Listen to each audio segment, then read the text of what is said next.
Do you ever feel like no matter how much you tidy up, your small space just feels, well, small? It's a really common feeling, and you're definitely not alone. It seems like the walls are closing in, and finding a place for everything becomes a daily puzzle. This isn't about being messy or disorganized. It's a natural challenge that comes with living in a smaller footprint.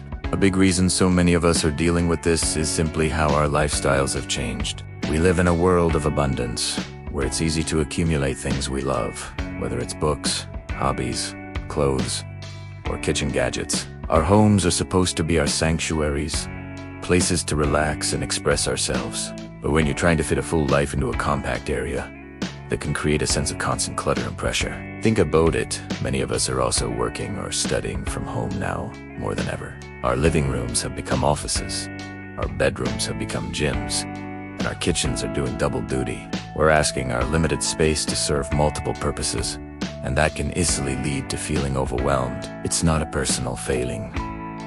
It's a modern-day spatial dilemma. We're trying to make our homes work for our dynamic lives, and sometimes the physical space just can't keep up with our needs. Plus, the design of many modern apartments and houses often prioritizes location over square footage. So, we trade a little extra room for a shorter commute or a vibrant neighborhood. This means we have to get creative with the space we do have. It's a shared experience for city dwellers and anyone embracing a more minimalist lifestyle. Feeling like you're bursting at the seams is simply a side effect of trying to live a big life in a cozy home.